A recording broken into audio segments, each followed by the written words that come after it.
अस्सलामुअलैकुम, नमस्ते, सत श्री अकाल। उम्मीद करता हूँ कि आप खुश होंगे। मैं हूँ तारिक नियाज़ी, मेरे साथ मौजूद हूँ। तबीयत ठीक नहीं है क्या? नहीं, मुझे मारा किसने? मुझे मारा है। ओके, अस्सलाम वालेकुम, नमस्ते, सत श्री अकाल। मैं हूँ सवेरा खान। चलते हैं वीडियो की तरफ, फिर करते हैं बहुत सारी बातें। So let's go. है ना? तो दोस्तों, वीडियो का टाइटल है Iran wants India help against US dollar, PM Modi meet Iran president in Russia. So let's play the video. नमस्कार, वेलकम टू स्टडी IQ। मैं हूं प्रशांत धवन। नाउ रशिया आज के समय होस्ट कर रहा है ब्रिक्स समिट 2024 का। और जैसे आप लोग जानते हैं, जो 9 ब्रिक्स देश हैं, जी हां, अभी तक ब्रिक्स मेंबर 10 नहीं हुए हैं। सऊदी अरेबिया को इनविटेशन भेजा है, सऊदी अरेबिया ने वो इनविटेशन अभी के लिए स्वीकार किया नहीं है। तो जो 9 ब्रिक्स मेंबर कंट्रीज हैं आपके सामने हैं: Brazil, Russia, India, China, south Africa, Iran, Egypt, Ethiopia और UAE। नाउ इंटरेस्टिंग बात देखिए, इस समिट के दौरान ना ये जो सब कंट्रीज हैं, इनके लीडर्स भी आपस में बायलैटरल मीटिंग करेंगे। पीएम मोदी की मीटिंग होगी शी जिनपिंग के साथ, व्लादिमीर पुतिन की मीटिंग होगी पीएम मोदी के साथ, साउथ अफ्रीका के रामाफोसा के साथ। और जब मैं ये वीडियो रिकॉर्ड कर रहा हूं ना, इस वक्त पीएम मोदी और शी जिनपिंग की मीटिंग, बायलैटरल मीटिंग हो रही है। हो सकता है कि कुछ पॉजिटिव आउटकम उस मीटिंग से भी निकल कर आए। खैर, एक बायलैटरल मीटिंग इंडिया की ऑलरेडी हो चुकी है और वो ही है ईरान के साथ। जी हाँ, लोग अभी भी ये बात जानते नहीं है कि ईरान ब्रिक्स का एक मेंबर कंट्री बन चुका है। और ईरान के जो नए प्रेसिडेंट हैं मसूद, इनसे पीएम मोदी मिले। यहाँ पे आप देख पाओगे, had a very good meeting with the president of Iran mister Masoud. We reviewed the full range of relations between our countries and also discussed ways to deepen futuristic ties. भविष्य में India Iran के relations और deep कैसे करने हैं, इस पर भी बात करी गई। ये मीटिंग देखिए बहुत इंपॉर्टेंट है, क्योंकि जैसे आप लोग जानते हैं, रिसेंटली ईरान के जो सुप्रीम लीडर हैं खमेनी, इन्होंने इंडिया को कंपेयर कर दिया था गाजा से। उसके बाद भारत सरकार ने इसका जवाब भी दिया और ये कहा कि ये कंपैरिजन बहुत गलत है, इल इन्फॉर्म्ड है, कि इंडिया की सिचुएशन को आप कंपेयर कर दो गाजा से या फिर सीरिया से या किसी और कंट्री से। India is far safer. तो उस इंसिडेंट से आगे बढ़कर यहां पर यह मीटिंग जो हुई है, ये बहुत इंपॉर्टेंट है। और इंटरेस्टिंग बात देखिए, ईरान के प्रेसिडेंट ने ब्रिक्स समिट में 2 बहुत ही इंपॉर्टेंट इश्यूज रेज किए हैं। पहले तो उन्होंने ये कहा है कि यूएस का कुछ करो। ईरान के president openly openly BRICS summit में उससे पहले भी ये स्टेटमेंट दे रहे हैं कि ब्रिक्स कंट्रीज को इकट्ठा आना होगा, अपनी इकोनॉमिक सिनर्जी को इस्तेमाल करना होगा और रेजिस्टेंस खड़ा करना होगा यूएस डॉलर डोमिनेशन के सामने। यूएस डॉलर की जो डोमिनेशन है, ये हम ऐसे कैरी नहीं कर सकते। ब्रिक्स को इसे रोकना होगा ब्रिक्स करेंसी के जरिए, या फिर और तरीके से अगर मान लीजिए हम डिजिटल करेंसीज का जो ट्रांजैक्शन है वो भी स्टार्ट कर देते हैं, वो भी यूएस डॉलर की जो पावर है ग्लोबली, इसे बहुत जरा कम कर देगा। उसके अलावा ईरान के प्रेसिडेंट ने एक बड़ी बात ये कही है, Delhi can play a part. Delhi एक बहुत ही इंपॉर्टेंट भूमिका प्ले कर सकता है। डॉलर को हटाने के अलावा ये यहाँ पर बात कर रहे हैं मिडल ईस्ट में शांति को लेकर, जो ईरान इजराइल के बीच में टेंशंस बनी हुई है। अभी भी हमको पता नहीं है कि आज रात या कल रात इजराइल अचानक से एक बड़ा अटैक कर दे ईरान पर। We don't know, this can very much happen. तो ईरान के प्रेसिडेंट ने पीएम मोदी से मिलकर यही कहा है कि जो टेंशंस आज के समय बनी हुई है, आप प्लीज इन्हें रिड्यूस करने में हमारी हेल्प करिए। उसके अलावा ईरान के प्रेसिडेंट ने सभी ब्रिक्स मेंबर कंट्रीज को यह कहा है कि प्लीज जो गाजा में वॉर चल रही है, इजराइल जो कर रहा है लेबनान में, गाजा में, ये रोकना होगा। ये ओपनली उन्होंने बात बोली है कि गाजा लेबनान में इजराइल क्रुएल्टी दिखा रहा है आम लोगों के अगेंस्ट, इसको रोकना बहुत ही इंपॉर्टेंट है। और इंटरेस्टिंग बात मैं आपको बताऊं, सभी ब्रिक्स कंट्रीज आप अगर देख लीजिए, चाइना ये इजराइल के अगेंस्ट है, रशिया इजराइल के अगेंस्ट, साउथ अफ्रीका बिल्कुल इजराइल के अगेंस्ट है। साउथ अफ्रीका ने लिटरली इंटरनेशनल कोर्ट में इजराइल के अगेंस्ट केस लड़ा है। और ईरान की जो पोजीशन है ये आप जानते ही हैं। ऑलमोस्ट सभी कंट्रीज यहां पर इजराइल के आलोचक हैं। और अगर आप सोच रहे हैं ब्राजील का क्या, ब्राजील ने तो कुछ नहीं किया ना। ब्राजील ने अपना एम्बेसडर जो है ना इजराइल में, ये वापस बुला लिया था गाजा वॉर की आलोचना में, कि इजराइल बहुत ज़्यादा गलत काम कर रहा है गाजा में। तो इसलिए ब्राजील अपने रिलेशंस भी डाउनग्रेड कर रहा है विद इजराइल। तो इंडिया आप कह सकते हैं अकेला देश है जो यहाँ पर न्यूट्रल है। हम लोग ना प्रो इजराइल हैं, ना हमारी सरकार ये कह रही है कि इजराइल जो कर रहा है ठीक है, उनको वेपन्स भेजो, ना हम लोग एंटी इजराइल हैं कि इन लोगों की तरह हमने अपने जो एम्बेसडर हैं टू इजराइल, इनको वापस नहीं बुलाया है। और इसलिए देखिए ईरान को पता है कि इंडिया का रोल कितना इंपॉर्टेंट है। इंडिया बहुत अच्छे रिलेशंस एंजॉय करता है इजराइल के साथ, but at the same time 4 bar port हम डेवलप कर चुके हैं इन ईरान। ईरान में हमारे काफ़ी इकोनॉमिक इंटरेस्ट हैं, और अगर कल को ईरान वापस कच्चा तेल बेच पाता है, यूएसए के सैंक्शंस हट जाते हैं, तो उससे इंडिया को बेनिफिट मिलेगा। हम बहुत सारा ईरान का क्रूड ऑयल परचेज कर पाएंगे एट रैदर डिस्काउंटेड रेट। तो अब हमारे सामने देखो मेन इशू क्या है। क्या हम ईरान की जो कॉल है कि डॉलर के अगेंस्ट खड़े हो जाओ, बस डॉलर को हटा दो, क्या हम ऐसा कर सकते हैं? देखिए इंडिया की स्ट्रैटेजी अभी के लिए है वेट एंड वॉच वाली।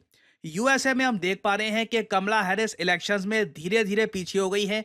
डोनाल्ड ट्रंप अपना ग्राउंड गेन कर रहे हैं। हो सकता है कि डोनाल्ड ट्रंप इलेक्शन जीत भी जाएं, और ट्रंप ने यूएस डॉलर को लेकर एक बात ओपन कर दी है कि जो देश यूएस डॉलर को छोड़ेगा, यूएस उस कंट्री पर सैंक्शंस इंपोज कर देगा। If a country tells me, sir, we like you very much, but we're going to no longer adhere to being in the reserve currency, we're not going to salute the dollar anymore, I'll say that's okay. And you're going to pay a 100% tariff on everything you sell into the United States. ये statement बहुत ज़्यादा important थी, और आपने एक बात note करी होगी, जैसे ही ट्रंप की ये स्टेटमेंट आई ना, डॉलर धीरे धीरे इंटरनेशनल ट्रेड में और मजबूत होना शुरू हो गया। तो अभी कंट्रीज नोटिस करेंगी कि डोनाल्ड ट्रंप पावर में आते हैं, कमला हैरिस पावर में आती है, होता क्या है यूएस में। और अगर ट्रंप पावर में आते हैं तो उन कंट्रीज के साथ ये क्या करेंगे जो डॉलर के बिना ट्रेड करना चाहते हैं? क्या चाइना के अगेंस्ट कोई बड़ा एक्शन लिया जाएगा? तो अगेन देखिए इंडिया अभी रिस्क नहीं उठाने वाला, चाहे ईरान जितना भी कह ले कि देखिए डॉलर के अगेंस्ट हमको खड़ा होना होगा। हम लोग वेट एंड वॉच करेंगे, क्योंकि ईरान के पास खोने को कुछ नहीं है। हमारी एक काफ़ी अच्छी स्टॉक मार्केट है जो बहुत अच्छा परफॉर्म कर रही है, जिसने कई लोगों को पैसा बनाकर दिया है। हमारे काफ़ी अच्छे ट्रेड रिलेशंस हैं यूएसए के साथ। हम अचानक से उन सबको डिस्ट्रॉय नहीं करने वाले। India will wait and watch. और सेम केस आपको दिखेगा मिडिल ईस्ट में भी। इंडिया ऐसा नहीं है कि बाकी ब्रिक्स कंट्रीज की तरह इजराइल के अगेंस्ट एक्शंस लेगा। ये भी देखना होगा कि ब्रिक्स डिक्लेरेशन में क्या इजराइल के अगेंस्ट बहुत ज़्यादा अग्रेसिव लैंग्वेज यूज़ की जाती है या नहीं, क्या इंडिया वो लैंग्वेज अलाउ करता है या नहीं। तो ईरान के साथ देखिए हमारे रिलेशंस ठीक है, स्ट्रांग है, बट ईरान की जो जियोपॉलिटिकल डिमांड्स हैं इंडिया उनको एक्सेप्ट नहीं करने वाला, वो हमारे इंटरेस्ट में नहीं है। तो अभी देखिए ब्रिक्स समिट से बहुत सी डेवलपमेंट्स आएंगी। बताया जा रहा है कि पीएम मोदी और शी जिनपिंग की जो बायलैटरल है ये खत्म हो चुकी है, और दोनों लीडर्स ने बॉर्डर पर जो अब धीरे धीरे शांति कायम करने का प्रोसेस स्टार्ट हो चुका है, जिसमें दोनों कंट्रीज 2020 की पोजीशन पे लौट जाएंगी। इस पर कमेंट करी है दोनों लीडर्स ने। This is great news for India China relations. तो अभी बहुत सी डेवलपमेंट्स आएंगी फ्रॉम ब्रिक्स। मैं आपके लिए बाद में अपडेटेड वीडियो लाता रहूंगा। फाइनली आपसे मैं यहाँ पे एक सवाल पूछूंगा। देखिए ओलंपिक्स के बाद सबसे बड़ा स्पोर्टिंग इवेंट माना जाता है कॉमनवेल्थ गेम्स। आपको बताना है कि 2026 की कॉमनवेल्थ गेम्स कौन सा शहर होस्ट करने वाला है। ये क्वेश्चन इंपॉर्टेंट इसलिए भी हो जाता है क्योंकि भारत में कई एथलीट्स हैं, वो ये कह रहे हैं कि 2026 में कॉमनवेल्थ गेम्स बॉयकॉट कर दो, क्योंकि बैडमिंटन को हटा दिया गया है एज ए स्पोर्ट। इसकी वजह से इंडिया के जो मेडल्स हैं इस बार ये और कम आएंगे। तो ये है यहाँ पे आपकी ऑप्शंस। बताइए 2026 में कॉमनवेल्थ गेम्स कौन होस्ट करेगा? Option A Islamabad, option B Delhi, option C Glasgow, या फिर option D London. Comment section में करिए उत्तर। जो लोग देंगे सही आंसर उनकी कमेंट को मैं हार्ट दे दूंगा, ताकि बाकी लोग समझ पाएं कि सही आंसर क्या है। और आप लोगों के लिए एक बहुत ही इंपॉर्टेंट जानकारी, फेस्टिव सीजन स्टार्ट हो चुका है। तो ये थे 9 कंट्री। ईरान और इसराइल का मामला पूरी दुनिया को पता है। इसराइल वाहिद ऐसा कंट्री है जो इसराइल को थोड़ा सा चुनौती देता है, और मामला अमेरिका और इसराइल को, वरना मुझे ऐसा लगता नहीं है। अरब कंट्री भी कुछ कंट्री ऐसे हैं जिनकी इसराइल के साथ जंगें हुई हैं। पूरा अरब मिलकर भी इसराइल को हिला नहीं सके। यमन और मतलब काफ़ी कंट्री ऐसे हैं जो मिल के जंग हुई थी वो इसराइल को हरा नहीं सके। अरब तो ये छोटा सा एक कंट्री है इसराइल, वो इतना ताकतवर शक्तिशाली। उनके यहाँ पे सुना है स्कूलों में ही बच्चों को ट्रेन किया जाता है। मतलब वहाँ के नॉर्मल लोग भी आर्मी मैन हैं। अगर कल को ज़रूरत पड़ती है तो वो जो जॉब कर रहे हैं, आईटी में काम कर रहे हैं, वो आर्मी मैन हैं। ज़रूरत पड़ेगी तो वो भी निकलते हैं। बच्चों को, छोटे छोटों को गोली मारना, ये करना, वो करना, सब सिखाया जाता है कि अगर ज़रूरत पड़ी तो आप इस देश की रक्षा के लिए निकलोगे। ये मामला खैर बहरहाल। तो ईरान और इंडिया की जो मतलब ईरान के प्राइम मिनिस्टर से गपशप हुई, और मेन मुद्दा यही था कि इंडिया भी इसराइल के अगेंस्ट बात करे, कहे कि वहाँ गलत हो रहा है, लेकिन इंडिया की पॉलिसी यूँ समझ लें कि अमेरिका के साथ भी तो दोस्ती, तो रशिया के साथ भी दोस्ती, तो एक ही वक्त में इंडिया वो वाहिद कंट्री है जो जिसने पूरी हर- दुनिया को बैलेंस करके रखा हुआ है। सिर्फ पाकिस्तान के अलावा। पाकिस्तान से करना ही नहीं चाहता, मतलब पाकिस्तान के साथ तो उन्होंने सिर्फ ये कहा हुआ है, आप ये वाला मामला ख़त्म हो जाए टेररिज्म वाला तो हम आपसे फिर बात करेंगे। और पाकिस्तान का कहना है कि टेररिज्म, हम भी टेररिज्म का शिकार हैं। जैसे हमारे यहाँ पे जैसे वो हमला हुआ था आर्मी पब्लिक स्कूल पे, मतलब छोटे छोटे बच्चों को, तो 2016 में। वो टेररिस्ट ने पाकिस्तान पे हमला किया था ना, मतलब पाकिस्तान खुद भी टेररिज्म का शिकार है। पाकिस्तान में भी लोग सुकून से नहीं रह रहे, तो ये मामला। खैर बहरहाल आगे देखते हैं इन फ्यूचर क्या होता है।